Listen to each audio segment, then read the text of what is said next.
Ekiri ebigenda mu maaso.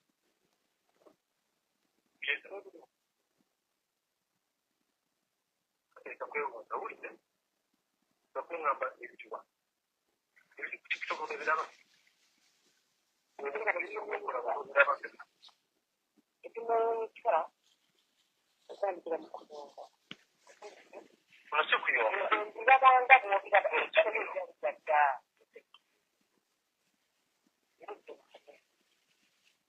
Ekikana mibyali gyadda naye okwogera byali gyadda.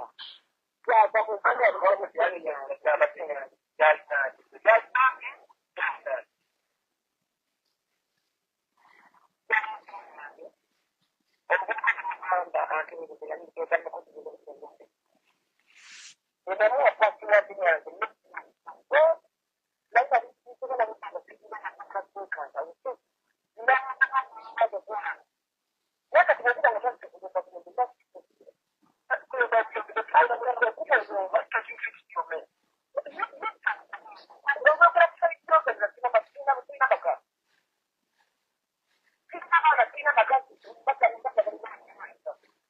Me, I'm thinking,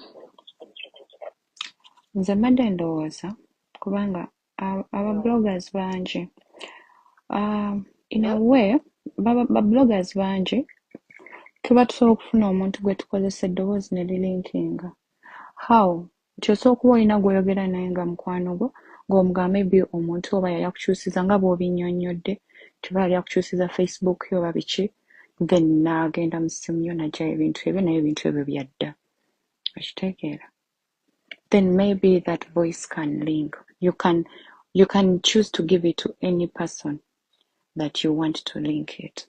Because the most ndowooza naawe okiraba nti ekiriwo essaawa za kaakati nti abantu tebali kulowooza nti no this is something ekiri in the past. Abantu balaba nti ekintu kiri current. Ekinnumira nze exactly ekinnumira nze kyeŋŋambye ne cocktail nti omuntu gwe bali kunwanaganya naye namuyitako mami okiwulira ne mugamba nze ne bwe nandisanze Kathy anywhere simuyinaako obuzibu because what you two had nali siri in the picture. It is not my problem.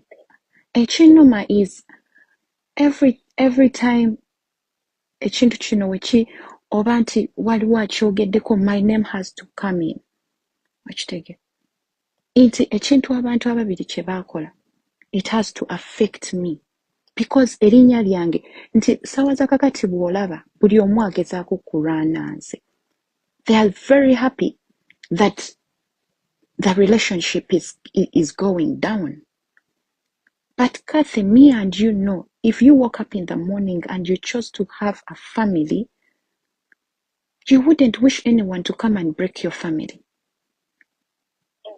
Because nze nasalawo nga ndi mwana muto neŋŋamba okay omusajja yansanga nankwana ng'omuntu omulala yenna wakukwana nze omwami wange agenda okuŋŋambako Kathy nga tumaze n'okukyala nga ebifaananyi bitandise olinkinga ne bakuleetamu ne mugamba ate Kathy yakola ki mu bino ebintu gwe yaŋŋambira kubanga nze namugamba singa yaŋŋamba nti mwalina ekintu kyonna ekigenda mu maaso nga tetunaba kugenda mu maaso sandikiriza. That is what I told him because namugamba nze Kathy yali mukwano gwange. Kiwulira? Ekintu kino okubeera nti no kyatuuka that it had to come between us nga sikiinaako na mutwe na magulu. Omuntu gwe nagenda ne mugamba even now newe mba nkola story ya Kathy nze sisobola mukuba. Nti bakeera ku makya buli dakika ne babeera nga bataddewo nnyo embeera okubeera nti no. Era namugambye ne mugamba okay if you and Kathy had something sigaanye ffenna to messing around. Naye temwandigenze ahead to record such videos ne muzireka mu masimu. Ti Kathy bw'oba okedde ku makya ng'omanyi olina omwami ewaka olina omuto omulala gw'oli naye tosobola kusigaza vidiyo bw'etyo kati omwami bw'agigwako.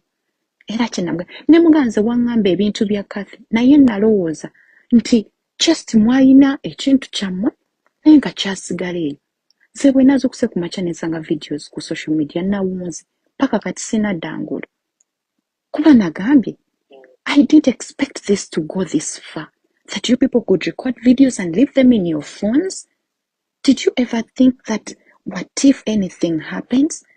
Nze Kathy sisobola kurekodinga bwerere bwange kubuleka mu ssimu kubanga ntya nnyo ebintu ebimu okulinkinga. Kiwulira. Naye ekinnuma right now is the fact that everyone thinks this is current, that you are in America with my husband. You understand?